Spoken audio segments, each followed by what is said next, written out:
G'day Bifrosters. Today we're talking about something that you should be able to do. We're talking about something that studios have a use for all the time, especially with stuff coming out of animation. So we're going to have a look at ground interaction today. Here are two examples, both using the same setup. What I'm going to do is I'm going to take you through the setup. So this is kind of a studio tutorial. It's a bit longer.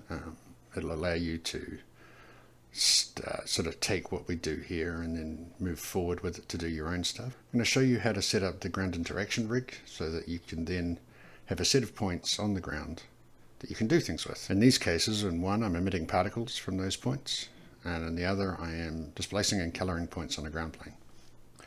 So let's get on with that. So this is the rig to do it. It looks a lot worse than it is. We're going to go through and set it up ourselves. We're going to start from the beginning and go to the end. There's a few things we're going to pull in here. One thing you need to know about is we're pulling in points from the model like we have on a couple of other videos. We're also using alembic. We're using the time warp node. We're doing an awful lot of raycasting, and yeah, going on from there. So let's get started with that. Okay, so let's build some ground interaction. Here's where we're going to start. We're starting with our friend Mike. And I've already hooked up his movement here. So let's just take a quick look at that with the terminal. Just to make sure everything's working. We'll unplug all of that. Throw that in there. I suppose we should have some ground on there as well, yeah. Some ground. Let's see how Mike's looking. Awesome. He's moving slowly forward as my machine catches up. So what we're going to do now is we're just going to build our ground interaction, and for reasons of accuracy, it's good to build it on a flat surface if you can.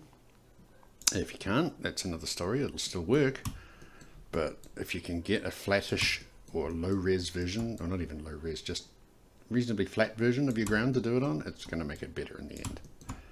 So let's just leave these two here for now.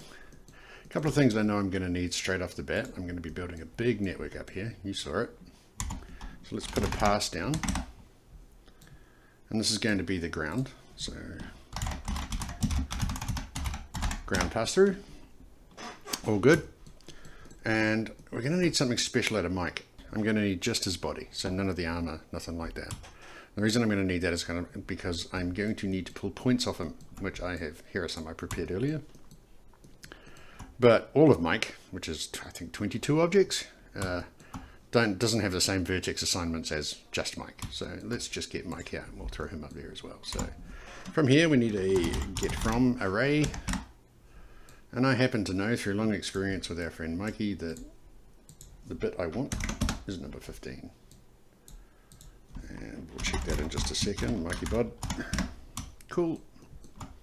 Let's chuck this up here. And we'll replace this one with this one. See what, oh, that didn't really work, did it? No. There we go.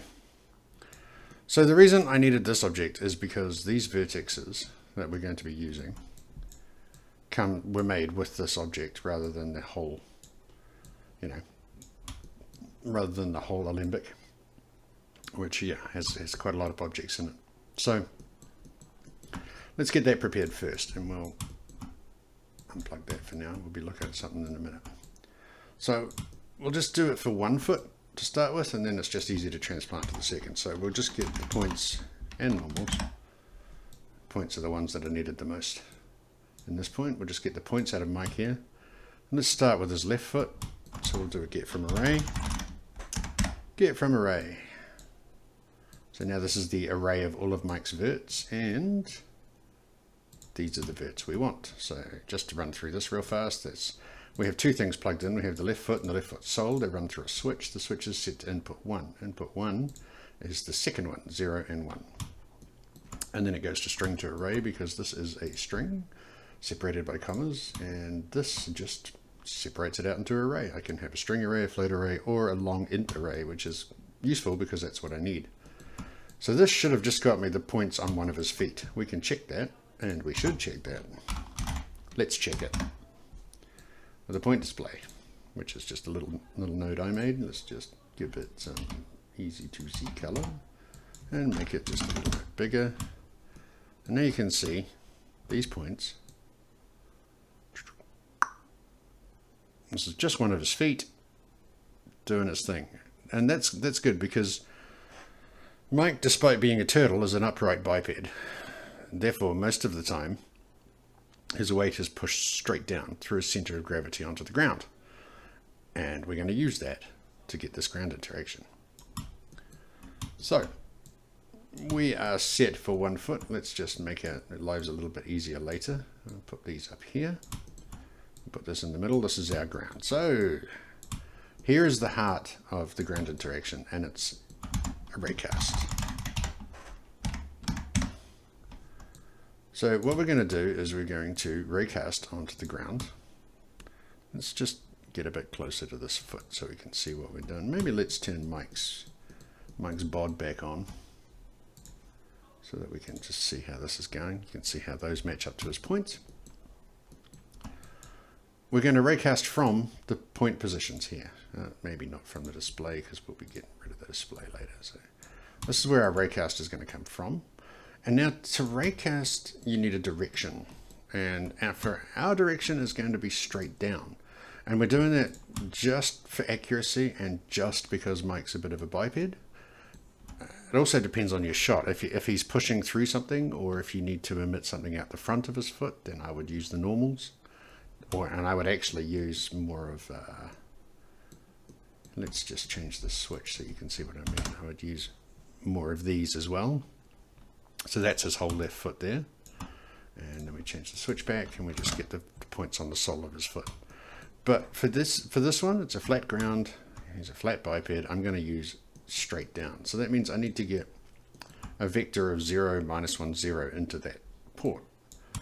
So to do that, let's really, really quickly build a new array. So we'll just get the array size of these points coming out. I'll pop this out here for a second, and we'll just do a resize array.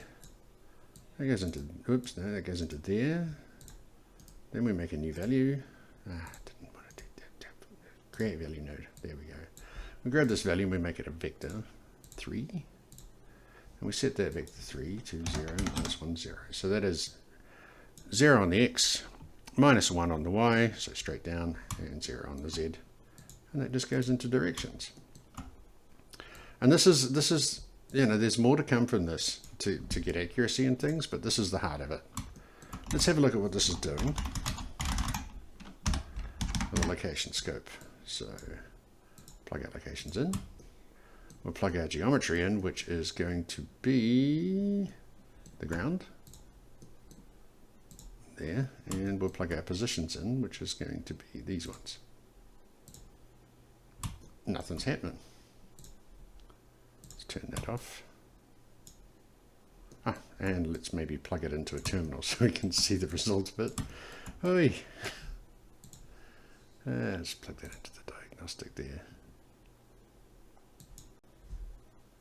Taking our ground away, that's not going to help, is it? And let's plug the ground back in. Just, you know, because. But there you go. You can now see we are raycasting from these points straight on down, and these are the points that are hitting the ground. Now, you can kind of see where this is going already. So we're doing a ground interaction by sensing where the ground is. And we're only going to do this when it's close enough.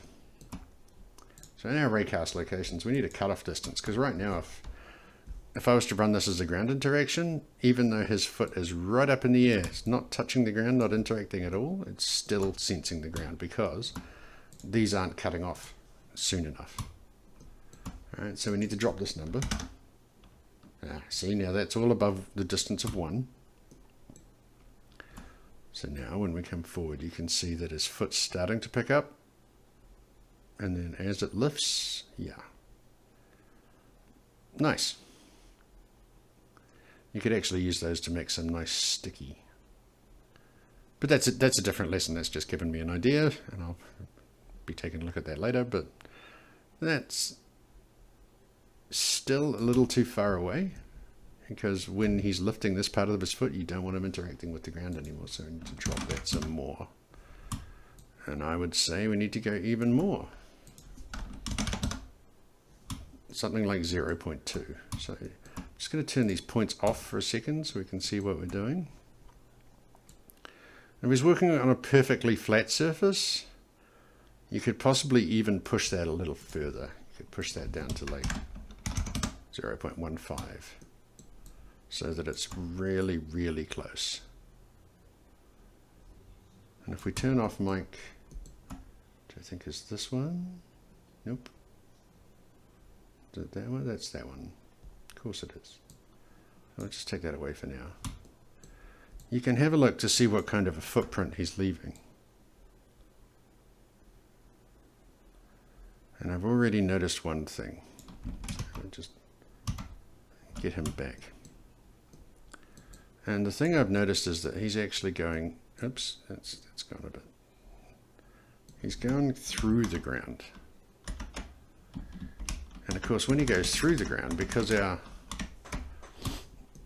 our ray direction is straight down, then any points here, and you can see them here, these are the points, there's no ray hits because they just go straight down into nothing. And to fix that, we go to Raycast, change it from semi-line to line, and that just means it's going to shoot a ray down the direction and in the opposite direction, in the reverse direction. So you can see the little pink arrows. If we come up here, we're very, very close at the moment, the little pink arrows and the little green arrows. So now, if we turn off mic, you can see that we're getting ray hits even when he goes through the ground, like that. And that's looking like reasonably good contact there. There's maybe a little bit when he lifts, and there's some as he drags forward as well, which you can get rid of later, or you can, you know, just be happy with. But I'm reasonably happy with that as a start, so getting all of that together nicely. I'm just going to pull these off into just, this is our kind of display area over here. I'm not going to label it as such much, but we're just going to start with that. So we have, now what? So now we have the points on the ground that he's hitting at. That's it, right? Well, no, because we're going to need to select it. If I put the wireframe on, we need to pick up the points that are inside that footprint, or at least very close to. And the way we're going to do that is we'll take this one out of here, and I'm going to put it into a build array, because as you might have noticed, this is 1 foot and Mike has 2, like most bipeds. Otherwise they wouldn't be bipeds, I guess. Anyway. Mike, why are you doing this to me? What have I done to offend you now? Why is that not showing up? Am I plugging the wrong thing in? I could be plugging the ground in 3 or 4 times. I was, and that is interesting that you can plug things into a terminal multiple times. I didn't know that. So we need to do the 2nd foot, and before we go too much further, I'll pop that out of the way. Really, all we need to do is, apart from our ground and mic, which doesn't change, we really just need to duplicate from here for his other foot. So if I grab all of this and let's make it into a compound and see if it breaks, which it doesn't. And this is Mike's right foot, but it's a screen left foot. And as you can see, I've called it left foot. I've labeled mine screen by screen values because habit. Left foot Raycast. Great. So let's just duplicate this, copy and paste, and it should be as simple as plugging this, which gets our points in from Maya that we chose earlier, into the right foot points, and then we plug, where's that array? There. Plug this into the build array and put this out to the display like we had it. So now what we should see, if we just hide our friend Mike here again, let's have a look and see if both feet work. And they don't. And so it's time to find out why. Aha.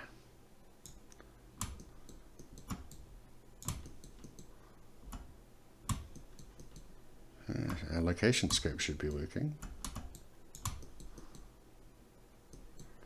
Because I need to combine the positions to get the location scope working, so we can do that too.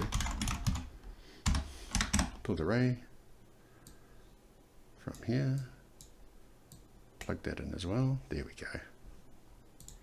So just to get the location scope working so we can have a look and make sure everything's happy. There's both feet. Oh, Mike's got a little bit of animation slide on there because he's going just a little too fast. So let me just see if we can give that a little fix. Yeah, it's better. He's not sliding quite as much. Looks a little more natural. Not that I'm an animator, but you get the idea. So now we've quickly and easily done the point hits on both feet. So let's move on to the next step, which is what are we going to do with it? So let's call this locations, we'll call this positions. We don't really, I don't think we're going to need these positions too much more, but we'll keep going from here. The idea with ground interaction is that you want to do something with it. You want to displace points, you want to emit some particles, you want to emit some smoke. You want to use it as a field to move grass out of the way, whatever it is you need to do with it. You can work with just this data, but what I like to do is I like to give options, especially if I'm working in a studio environment or I'm building a rig, is I'll just give people options. You can have a color, you can have some spheres, you can have an object, you can have whatever it is you want to do. So for that, I'm going to take these locations out. And I'm going to do a get points in radius, which immediately breaks because it plugs the locations into the geometry. You know, I always do this. Get points in radius is going to be used, but I need to sample the positions first. I've done this tutorial literally 3 times, and every single time I've done that. Sample property. Why do you people listen to me? Oh, goodness me. So we need to sample a property on the ground plane. So that goes into the ground, wherever we put that now. Up there. Goes into the ground. This, it already kind of guessed that I want to sample the point position. I don't have to. I could sample the normal or the color or whatever I wanted. But it wants the position. It thinks I want the position, so let's give it the position. That's a math float 3, and then this node will work quite happily. So now we're sampling the point positions in a radius from these points. Well, it will be in a radius. What we're doing is we're sampling the point position on the ground plane. So, for example, something like this one, this hit here, that will probably just get that point. It's very close to just getting that point. But something like this, it's not on a point. So this is what interpolated means. It's actually going to give me that position rather than that point. If I change this to from closest, then I would get the closest point to wherever the rays hit. But because I want interpolated, and I do want interpolated, I'm just getting the world position of this point in space on the ground, which is perfect for what we're trying to do. Let's just rock this back a little bit, get some foot contact, like this. Now we get to do the node that I've been using all day, get point in radius. And again, the ground, this is why I put a pass-through down before we started. Lots of things being done to the ground plane. And the positions. And then the rest is just settings. So let's have a quick look at what this is actually doing with our location scope. And for some reason, there's always this one dot up here. I have not managed to work that out, but there is. Let's put in the right positions and see if that fixes it. It does. Oh, look, I finally worked it out. So you can actually see what it's doing here. You can see, let's see our ray. These are our ray hits here. This was the one we were looking at before. And it's shooting out more rays trying to find the closest point in a radius. So it's got a radius, and we can like shrink that radius to very small, and it's not going to find many points at all. It's only going to find the points that are very, very close. we shoot the radius out to what it was, it's going to find all of these points. This is what we're going to use as an output for our ground interaction. This is what we're going to build our ground interaction on. So this becomes super duper important in that this here, the point indices, these are the points on the ground that are under the foot that our rays hit. Okay, so all of this rays, the ray that we set up, these are what, this is the ground interaction. This is the part of the ground that's being interacted with. So this is your best friend and super important piece of data. Okay, so let's really quickly, let's just throw out, there's Mikey. Mikey, where are you? We use the ground. So let's make this visible so we can see what we're doing. I'm doing a lot of talking and showing you lots of arrows, but let's create a color array, and that's one of my nodes. So if you want to use it too, you can download it from my G drive, or this is how it's done. Gets the point count, changes it to long, just makes an empty array of that size with this default in it. And this default is the default color, and then outputs it. Okay, this default is set up to be, I'd have to make it editable, but basically that is a float 4. So if we go in here and we give it some color, so let's go 1 and 0.95 and 0.8. And so this is the default color for our ground. Let's actually find where the ground is outputting, which has got to be this guy, I think. Yep. And we'll set that color. So set geoproperty up there. Just pull that down a wee bit. Make that color so it picks up on the Lambert shader and we can actually see what we're doing. And we're just going to shove this color array straight into the data.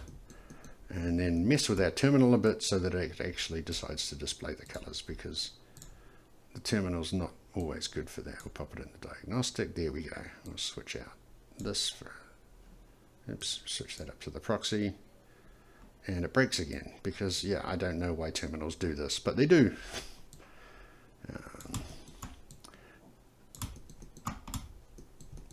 One day I'll find out, and then my entire world would be better. Now the reason I've set this color is so that if we just turn off our wireframe, I want to change the color based on the ground interaction. So right now it's just a yellowish, kind of whitish sandy sort of look, and I can do that with this. All I need is an array and these indices. The array has to be an array based on the ground, so it has to have the same number of points as the ground and in the same order, which is exactly what this does, is it takes the points from here, turns it into an array for me. We'll do some stuff with position too, but we'll start off with this so because this gives an immediate visual response. So what I'm going to do is just a simple set an array. Set an array like that. Now we got the color array coming in. We're going to set these indices too, and this breaks, because the get point radius is popping out an array of an array. So all we need to do to fix that is flatten nested array. Thank you Autodesk and Rebel team and all of that stuff for coming up with this one. It's a lifesaver.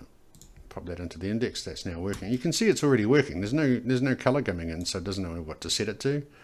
So it actually makes it transparent, because essentially the color is 0, 0, 0, 0. Okay. But we'll put a color in of our own. Not a value array. We'll put in a value. We'll make that value a float 4. There we go. And we'll come up with some sort of cool color. I'm like an orange for this. Yeah, why don't we go different and just make it a greeny blue. And once we plug that in, there we are, nice contrast, you can see it. I'm going to turn off the location scope for now. Just put that out of the way so we don't worry about it. And now you can see if I, look, our spot's back. That has got to have something to do with positions. I am querying the wrong position. I'm getting the wrong point. Something is going on here.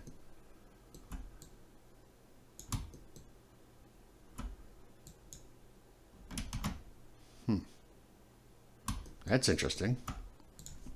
If I kill that, it's fine. And if I kill that, I don't want to kill that, I want to use that later. We're just going to have to put up with that weird dot, and I might retroactively come back and find out what's going on. But yeah, there's a weird blue dot up there. So ignore that, please. Thank you. But you can see, here are the footsteps. And I can illustrate that by plugging our friend Mike back in. Where are you, Mike? You're over there. Plug you back into the proxy. And yes, please ignore weird dot. And as he walks, you can see him interacting with the ground. That's literally just a raycast and a points and radius. So that by itself gives us a bunch of controls, which we can then build into a compound if we want to, give it out to artists, or just use it ourselves over and over and over again. The controls that it's giving us is a couple points here. Let's actually set up a couple of controls on these two, because I've made these into compounds, so it's a good way to see how that's done. We'll just up that, and we'll just lay out both of these. And we're in left foot, so we'll start with the left foot. So one of the first controls we've got is on the raycast, and it's our cutoff distance. So if I see, this is pretty clean right now.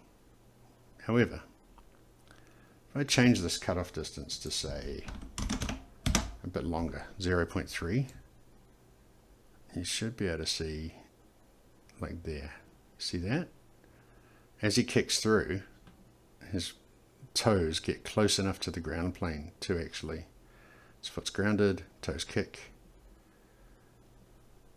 Same there. And same on the other foot as well. So that's why we spend a bit of time really close to his feet, working out how close we can get. That being said, anything that can be meta control should be meta control, so that you can do things like if you want to kick over sand dunes in his way, or if he's enormous and walking through Hong Kong, there might be a building or two there you want to smash into. That's cool too. You can actually have this detect. You'd have to set up different normals, but you could have it detect rays coming anyway from him, and it generally becomes an obstacle interaction, ground interaction, ceiling interaction, wall interaction, whatever you want it to be. It's just a matter of changing the ways the directions your rays are coming out in. They don't have to be straight down. I'm just using straight down for this example. So just remember that. So our cutoff distance becomes a control. And we'll go out and do the same. I need to rename that on the right foot. And when you've got a rig like this, where you've got 2 feet, I'll just call this Raycast. It's good to be able to set both of these the same. So we're going to do that. We'll just make a value node here, like this, and plug it into both. And the procedural nature of Bifrost lets us do that, and it's lovely. So we can now take this back to 0.125, which is a little less than we had. You can see the collision shapes change. But now, as he swings through, you still see 0.1, 0.05. So at this point, when we're getting so small that it's not detecting any of it, you can keep going down until it works,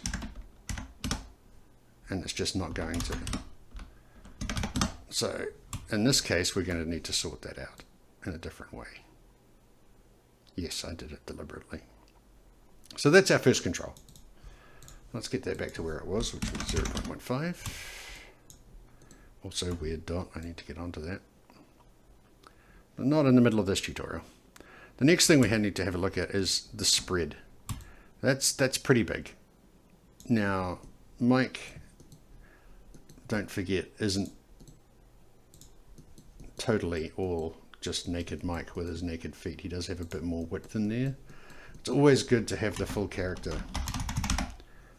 visible as well, so you're able to see. So I'm just going to replace Mikey naked with Mikey full. And you can see here that he gains a bit of width here. Not so much in length, but just a little bit of width from his footwear, whatever that is. So I'm going to show you a clever way of getting rid of those unwanted interactions shortly. So this one, the way to control this is going to be on the radius. So get points in radius. Well, there's actually a couple of ways and a combination of ways to get rid of things here. So simply, the radius is how much we spread out from each point that we hit. So if I take that down, then it's going to get a bit skinnier. But the trouble with this is it does tend to get, oh, that was the wrong one, tends to get too skinny and leave holes. So with a little judicial combination of things like, let's grab the ground plane from its, there it is there, we'll grab it from its create plane state. Now you might have brought an asset in to do this, and then you'd have to do this a different way, but I'm just using I created a ground plane inside of Bifrost to do this. I'm going to essentially push the resolution up so that things look a bit better. So we'll go to like something insane, like 1200. We're still getting, I'm not going to try and play this now because my poor little machine is going to choke. I'll turn the mic off, but you can see we're still getting gaps. So what I like to do is turn up the resolution real high, go to the radius, start playing with the radius until I've got it where I want it. So 5.9, I think 6 is going to probably do it. 6 is going to do it. You've got this little bouncy shape, but by the time you've got, like, if you were going to be doing things like pushing him through snow or just emitting from this, you're never going to notice it. This becomes a bit more important when you want to actually leave footprints and things. But again, that depends on your system and the way around that, which I'm not going to go into, but the way around it really is a higher resolution model. So if we go back to our we turned it off, yeah. If we were to show the points, the way around this is to add more points to his feet. So Mikey, as per the alembic I've got, is not a terribly high resolution model. He's an animation setup. You can see how many points are in his feet here. And it's really not that many. You can see them mirrored quite happily on this. So all of the point hit locations are showing up. So I'm not going to worry about it too much because for the scope of this tutorial, this is really showing you how to do it and suggesting different things to do. But just be aware that if, you know, I've been in several studio situations where we've built really high resolution feet, for example. And there's been different ways to do this. This is just a Bifrost implementation that I've kind of come up with that kind of works. Anyway, there are other ways. And we can talk about that in another tute, like ground interaction 2. Let's move on with this one. So once I've kind of pumped the resolution right up, which is why, you know, if I try to play this, we're going to really slow down to a crawl. There we go. It's not too bad. My machine's not the fastest in the world, but it's not too bad. But then it's not great. So once I've got to a point where I'm reasonably happy with the shape, and I'm going to call that point to be here. That's not too, that's leading a little bit, and it's a bit wider than it needs to be, but it's not too bad for now. We'll go on with the next step. So I'm going to take that ground plane resolution back down to what we had, which was nice and fast to work with, 300 by 50. Just makes for chunkier things. And I mean, if you were emitting, say, dust from this, all you would do is take the points out, and instead of changing the color, you'd put spheres on them, instant spheres on them, or bake spheres onto them, or however you wanted to do it, and then just emit aero from those spheres, make a volume from the spheres and emit aero from it. Possibly you'd want a nice sort of solid ground and then do a volume interaction. So it was intersected or whatever, you just got half a big blobby surface there that emitted particles when you wanted it to. Carrying on. So now we're actually done. This is ground interaction as working. But I wanted to do a couple of things now. One is like, this is all very good if we're doing emission on footsteps, or you know, something that happens when he puts his foot down. This is not very good if we want to leave like a trail of footsteps in the sand or whatever. So let's have a look at how we do that. That involves a solver, because we need the color array to remember where he stepped. So we basically need the color array to record a footstep there, Every time it turns blue, it stays blue, more or less. So let's have a look about how to do that. So we're going to be needing to be working in the color array. And we need to replace this whole thing here with a solver that's persistent. So let's grab a solver. I have one I prepared earlier and just published into my directory called example solver, and let's make it editable. It's set up for positions, so I'm going to change that by setting every single port type to, it's an array math 3 at the moment. I'm going to set it to an array math 4 because I'm dealing with colors. So an array math 4 like that. It's going to complain. Float 4 is going to complain by going red, and then it's going to be fine again. The reason it's complaining at the moment is because it doesn't know how to do a fractal turbulence on math 4, but that's all right because we don't need that, and we don't need that. So now our solver is set up and ready to go. We need to add an input, and we need to probably change some names. So point colors, input C, output C. Great. And if you see what we're doing here, which is we're taking these indices that indicate the footprint from all of our array hits and allocations out to points and radius and all of that. We're taking these indices out. This array is already coming in, so let's shift that over. That goes into there. Everything will break for a second, which is fine. We need, of course, to get the indices in if we're going to do things with them. So we'll call these indices inside footstep, because why not? And then what comes out goes into the set color. Nothing's changing at the moment. So the solver is running, but there's something coming in and something coming out, and nothing's being changed. So now we take these two in. And if we're going to be sensible and think about things, we'll probably take in this nested array, flattened nested array, rather than this, because it broke last time. It's probably a good chance it's going to break again. So let's jump in here, paste in those two nodes, and then this is the same as we did outside, but it's doing it in the solver. So what happens in the solver is this goes, what frame am I on? I'm on frame 1. Ah, well, if this is equal to frame 1, I need to bring in my information from point colors. See, there's the true case. But any other frame, 2, 3, 4, 0, 27, I need to bring it in from here. And this has a port feedback on it, which is connected to output C, which means that this port reads what this port outputs. So this gets output, comes back around, reads this here. And this is how we're going to remember where our footsteps are.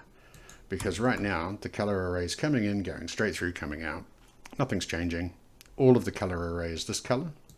However, if I set an array, if I set this color in array and I use these indices to do it, just like we were doing outside of the solver, now it's leaving footprints for me because it's remembering which are blue as it goes through the solver loop and which aren't. And you can really see here these extra ones, and I'll show you a way to fix that in just a minute. So it's going to get a little bit clever, and we've also got the weird random dot that I haven't been able to solve. That's on me. When I solve it, I'll make a post about it.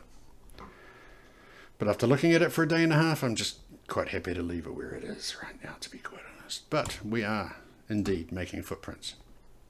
Also notice that down here, our caching has disappeared because Maya's cache playback has no idea how to deal with the solver, as far as I can tell. We can try other things like the viewport software or the viewport hardware, but basically at this point I just turn it off and start play blasting. You can see the solver's slowed everything down, but that's okay because it still gives us real quick feedback, fast enough to play it and watch it. It's definitely fast enough to scrub. But then I just need to make sure that their playback speed is max real time. It is. It's great. Not always so happy about scrubbing backwards, or if you scrub too fast you can make it miss. But essentially this is generating our ground displacement, or our ground interaction. So we're there, we're done. This is what we wanted to do. Now the rest of it is just cleaning up. So the first thing I want to do is I want to get rid of these, and these happen when his toes swing too close to the ground and they're being picked up. And so the quickest way I can think of to get rid of this is count how many hits you get out of the ray. Yeah. So basically out of the raycasting. So count how many actual hits you are getting. And the raycasting does this for us pretty nicely. Well, it doesn't do what I'm about to do, but it pretty much does it. If we go into where we're raycasting, you can see this, we've got this other one called found, and this is a Boolean array. This is giving us the number of true and false. Well, this is giving us the number of hits by saying if I found something, that's going to be true, otherwise it'll be false. And what we also have is we have this long int array here, which is badly named. But what it is the vertices coming in. So if we take a look at this, and we go like, okay, there's 60 in there.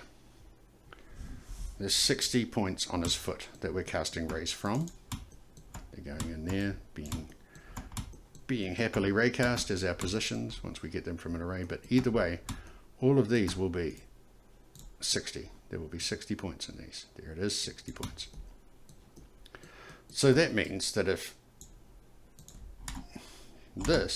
we get the array size for this, and I can't plug it into an output, but if we get the array size for this, and we count how many trues are in it. So let's do a find all in array.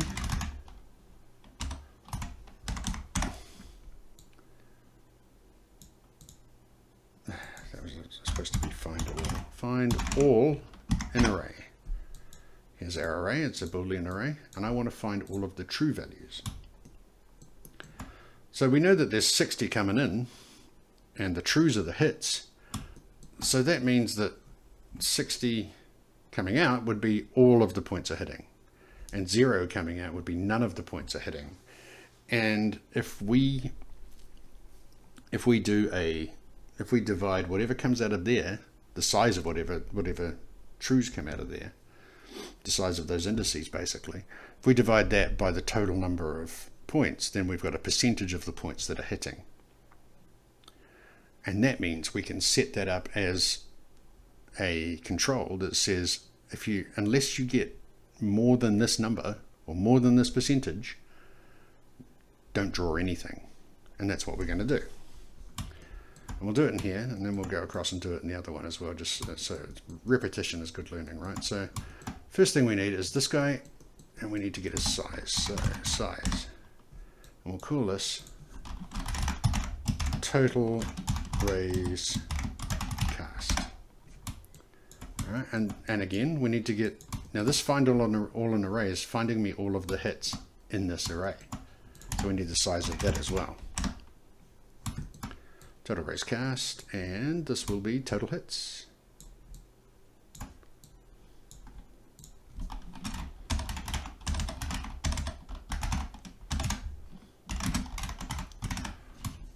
Now, we just need to divide that by that. But we have a problem. Those are integers. They're long ints. So that's always going to be an integer that I get back out. And I want a little more precision than that. So I'm just going to make them both floats. To float.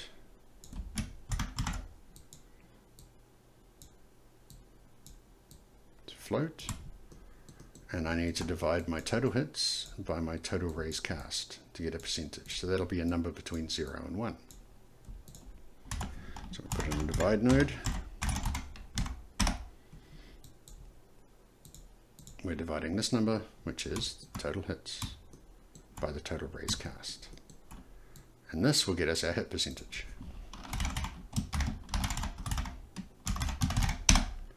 Great, halfway there. So what do we do now? Well, we need to see what this number is. So let's put this into a greater. Let's press tab and stick this into a grater. It sounds like I'm talking about cheese graters and things, but I'm not. So if this is greater than some number between 0 and 1, so this becomes our control.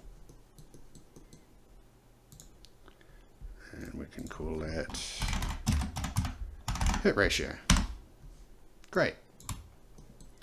Let's set our hit ratio to say 10%, 0.1. The reason the ground disappeared is because there's a solver running, and yeah, you get the idea. You need to reset the solver just like you're running a particle system. Now what? Well, now we do an if. If the hit percentage is greater than the number, the hit ratio, then we need to just put these locations out just like we're normally doing. That's exactly what we want to do. But if it's not greater than the hit number, we need to put nothing out. And so how do we do that? Well, the easiest way I found was to make a dummy raycast. And what I mean by a dummy raycast is I'm just going to go to save myself. No, let's do it. What I'm going to go in here. I'm just going to make a create mesh plane. I'm just going to make a plane. I'm going to make a plane, and I'm going to stick it at around about some number above 0, so way above this. And I'm going to do another raycast. So I'm going to raycast. So let's do it. And to get this going quicker, I should probably do things like do my Raycast accelerator outside of this and feed it in and stuff like that. But this is going to be like, I'm going to make this like 2 and 2 segments. It's going to be sending maybe 1, 2 rays. I don't think it's going to matter too much. If you were doing a bigger project, then maybe I would do my Raycast accelerator out in a different file, cache it out and bring it in. So this is going to be where we cast our rays from. We're still going to cast on the ground, which is the geometry coming in, but we're going to do a couple of clever things here. So I'm going to turn that into points like that. And this becomes our positions. So in this raycast, so we'll call this like hit raycast, and we'll call this dummy raycast. So really, you remember that this is a plane. It's got very few points in it. It's at 0, 200, 0, so it's way up there somewhere. I'm just going to cast the rays up. So I'm going to take this, I'm going to negate it. So negate just flips the sign, basically multiplies it by -1. So 0 multiplied by anything is 0, -1 multiplied by -1 is 1, and 0 becomes 0 again. So this is now just going to reverse those rays and shoot them straight up. Plug that into the directions, and we have an issue. What is the issue? What's your issue? What's your internal graph issue here? Oh, I know what it wants, an array in the directions. I put the negate in the wrong place. And that's fine. So we're just like, this array we built, we can negate that too. Let's negate that too, and throw that in there. Now we're all happy. So this is pretty much guaranteed not to hit anything. It's 200 units above the ground with rays aiming up. We'll turn that to semi-line so it doesn't send them both ways, and we'll use a cutoff distance of 0.1. There is literally nothing up there for it to find. So this is just a way to get an empty array of locations. We're going to plug that into our false case. So if our hit rate is great, if our hits are greater than our hit ratio, 10% in this case, then just go ahead and do what you're doing. If they're not, then your location becomes empty. So let's take a look at what this is doing. Now remember, we're on our left foot, so that's screen left, which is here. Let's see what's going on. So now, you see when he swings his foot, the right one's still doing it, but the left one isn't. So basically when there, if we go in there, you can see he's pretty close to the ground. He should probably be kicking off a ray at around here somewhere. He's not, because we've just basically said you've got to have 10% of all of your hits on that foot before you even record a ground interaction. So that's kind of fixed stuff up for us a bit. What I'm going to do, I'm just going to like delete this guy. Yeah. copy and paste this, rename it again, and then hook everything back up. That one, positions we don't need anymore, but I'm going to hook them up for safety anyway. Get back to here. And our right foot's no longer working because we need to plug this into the right foot. There we go, that's better. And now, make sure our hit ratio is set. Let's see if this is happening for us. Still doing it. So we need to go and check what's going on there. I would suggest that I'm possibly bringing in something the wrong way, but let's just make sure things are. Or it could just be that that is 10%.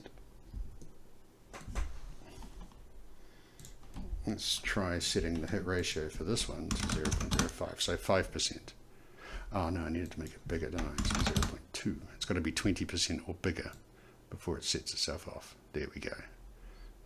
It was just actually tripping 10% of it. And we can work our way down until we find the cutoff. So 15%, it's still not picking up there. Let's try 12.5%. Not picking up there. I'd say we just got in like, now it's over 11%, so 0.2 will do us for now. And there you go, we've just made it. You can even see them fold on. We've just made our ground interaction a lot more accurate by putting in a test to make sure that a certain number of those rays that we're shooting from the points, oh that's not, that was interesting, have to hit before it actually leaves a footprint. So yeah, that's ground interaction. The last thing I'm going to do, just to make it look special and happy and fun, is I'm going to distort this plane and show you how to displace the points with this, which is, like I said, it's one use for it. Okay, so now we've done this, it becomes super easy. And this is why I didn't displace the points to start with. I got all of my ground interaction done on a flat plane, because now when I turn this into a displaced plane, which I'm about to do, and we can get rid of this now because we've got this inside a solver, then all of my calculations are being done on a flat plane, so we have it like an ideal ground. Yeah, it allows us to get a lot more accurate in terms of footprints and things like that. It allows us to ignore weird surface stuff. Anyway, so the way we're going to get it to displace, let's just displace the ground first. So we'll take the ground here. It's coming out with its colors on it. I'm just going to do a displace points because I like that. It's, you know, solver's going to throw up a little bit. And then I'm just going to use our old friend fractal noise. Yay, fractal noise. So the noise can go straight out into the weights. It has no noise right now. It doesn't know what it's doing because it's got no positions coming in. So I'm just going to grab the positions of the mesh, plop that in there. Yeah, there we go. We've got nice displaced noise. Let's just up the magnitude a little bit. That's a very specific number. Yes, well, I have done this 3 times. And our ratio and our frequency down a bit. So we've just got some sort of weird sandy thing. Maybe, I don't know. Use your imagination, whatever you want it to be. But the nice thing is it's still doing our ground interaction. So our points have not changed order. They have not changed anything, but literally they're just different straight up and down. So it's great. We're still getting a ground interaction. If I wanted to, I could now do a sample all of the points on this object, and if they are this color, make them flat. That would be one way to do it. I'm not going to do it that way. I'm going to do it with another solver. Thereby, you know, maybe slowing things down a little more, but still. But you could just do a color check now. You you don't even need any of this. You could bring in, as long as your ground planes have the same number of points and they're in the same order, you can use this on anything. So you could bring another ground plane in that was distorted like this and then just do stuff with it based on color. Or you could do stuff in it. You don't even need the color. You can, where's our color solver? It's around here somewhere. There it is. It's still called example, so let's call it color solver. So, I mean, in here you could just be generating a attribute that says, I am a footprint. So point underscore footprint, and then you could attach it to the geometry and read it in another file. And it would know that those points are footprints at that. You switch it from 0 to 1 when it happens, and then anything with a 0 in the footprint isn't a footprint, and anything with 1 in the footprint is. And you work it out that way. Really, the solvers are just there so we can see things like the color turning up and staying there. Yeah, I mean, you could also make it into an Arnold texture, an Arnold user data, render it. Again, where you take it from here is completely up to you. There's many things we can do. Some of which I'll be visiting in later tutorials, but for now, this is, like I keep saying, it's the bare bones of ground interaction.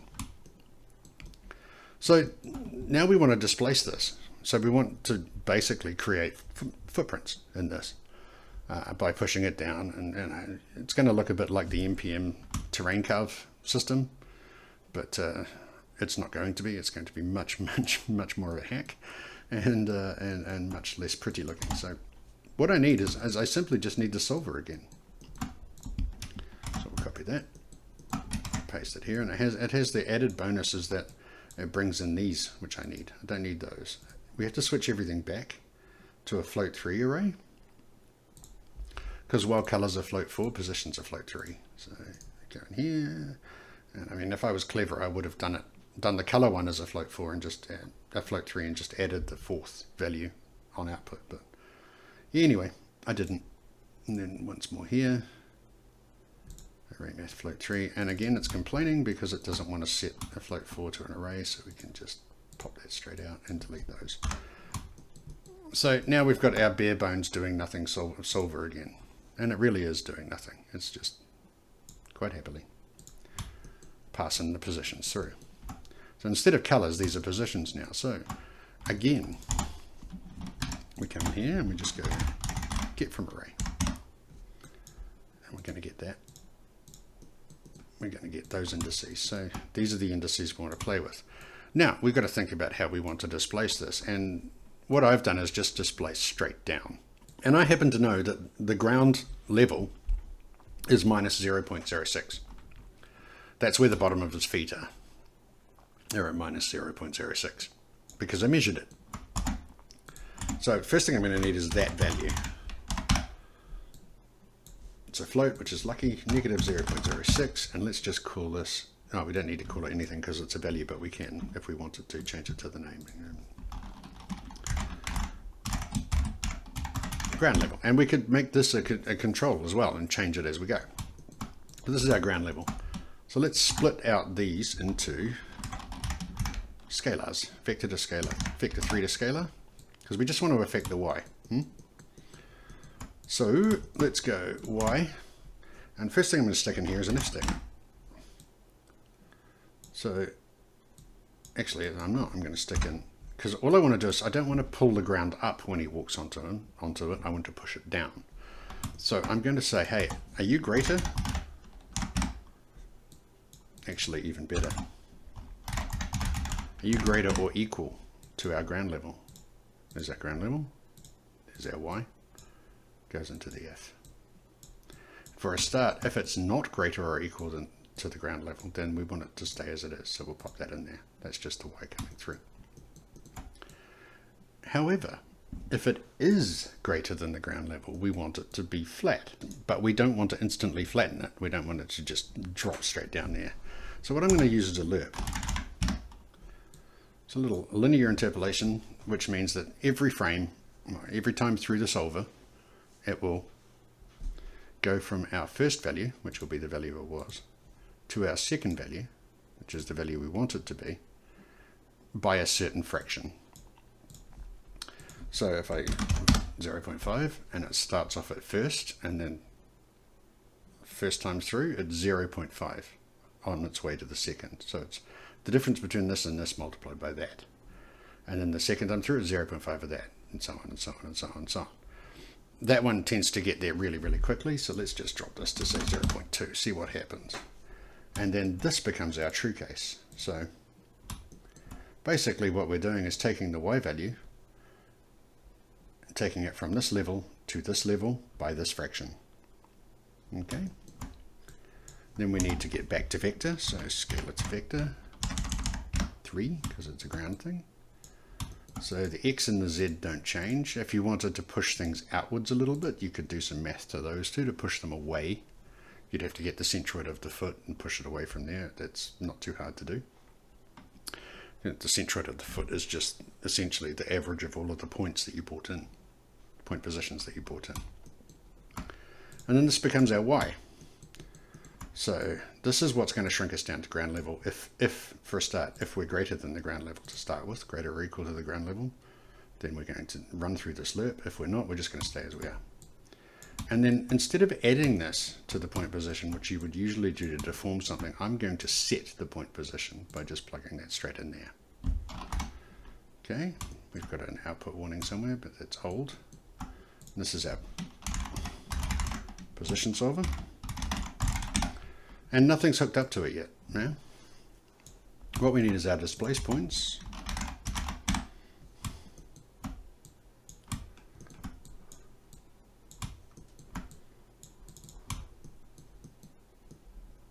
Oh, almost. I forgot.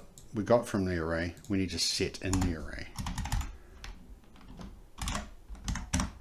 So that would have just given us these points.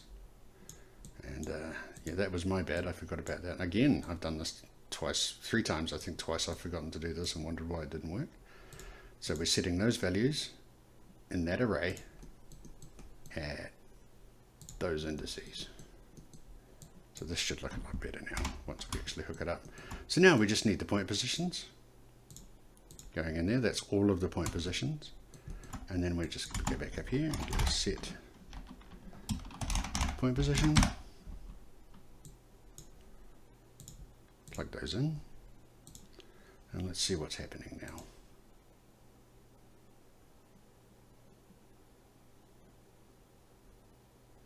You can see the points shrinking in.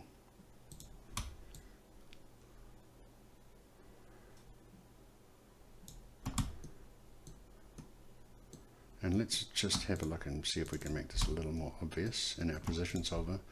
I am going to run this ground level out actually. Run the ground level out. Go back to the beginning.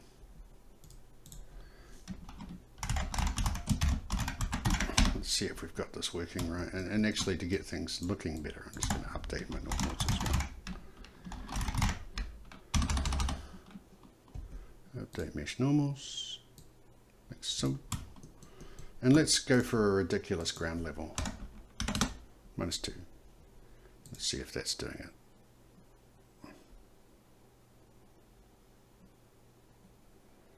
You can see it shrinking array.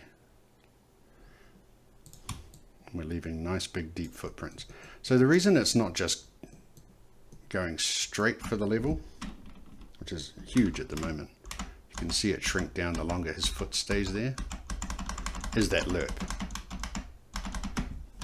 So it's pushing the points down by a certain amount every time we go through the solver, which gives quite a nice looking effect. In that it actually, rather than the computer graphic, things happen instantly and nothing has any weight, you can see that the points falling away like that. Oh, did not mean to run that backwards. But there you go. So that is one of the ground interaction uses. I'm going to set this ground level back to something a little bit more sensible now. To where his feet actually are. And what I'm going to do too is I'm going to slow down that loop even more because it's still a bit fast. In fact, why don't we just put this out here and call it rate of change. And now we've got controls here that we can play with if we want to. So see how this is doing. I mean, most of the time it's not moving that far, so it doesn't actually look. You can see it work, but it doesn't actually look like it's working too much. However, if you come and look at the footprints, you can see that they've been flattened out. Maybe want to up the rate of change for these ones. Like most computer graphics, yeah, you can see that flattening out better now. Like most computer graphics, you play with it till it looks right, or your supervisor tells you it's right, or you run out of time and the movie just has to be released anyway. Okay, so that was ground interaction, one of the things you can do with it. What I'm going to do is I'm going to put this into the, I'm going to clean it up obviously for you and put it into the G drive so you can download this and play with it, take a look and have a, I'll make sure all the alembics are included and stuff. Also in that file, in that folder will be the skater example where I'm emitting particles from ground interaction, and you can take a look at that too. Feel free to pull them apart, have a good time. We'll just really quickly run through this and then I'll let you go and get on with your life or your night or whatever it is you're doing. So starting off, we had a ground plane, that's it there.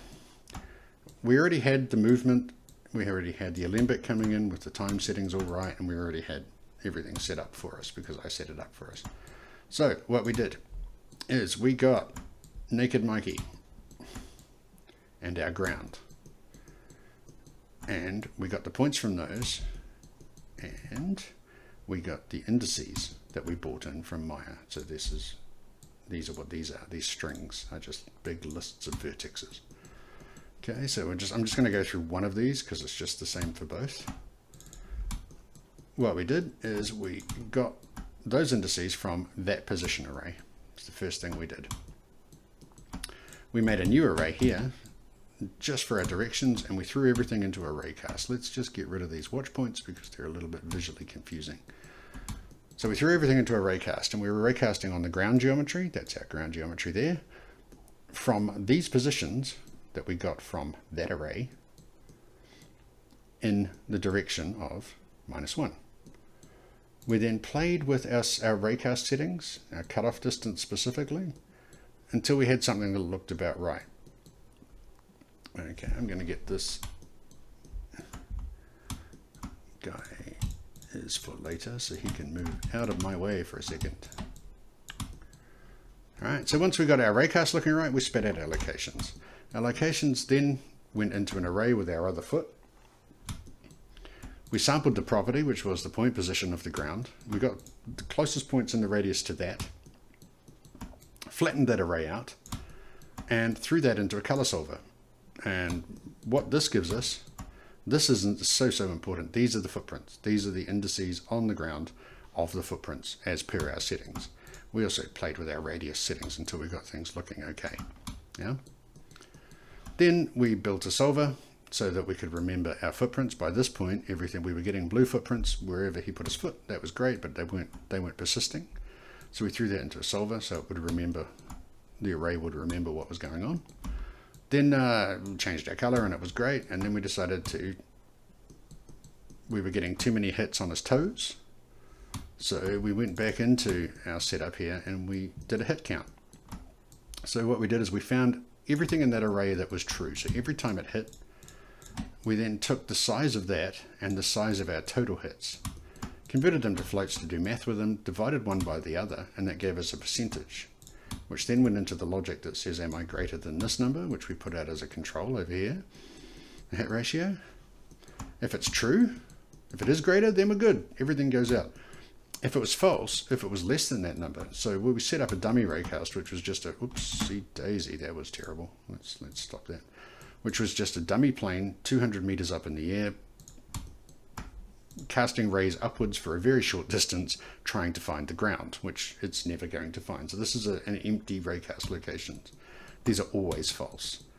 And if we weren't getting enough hits, then that became our actual location output. And what that means is that unless we were actually getting enough hits to warrant it, it was not putting any locations out. And this got rid of all of that toe dragging stuff.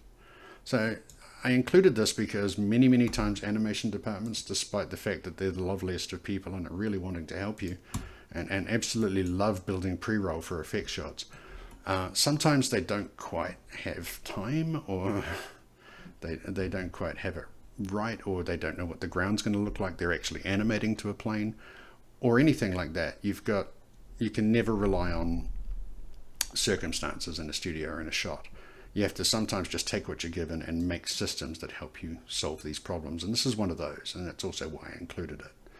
So, we had a foot dragging problem. He was dragging his foot through the ground as he was animating.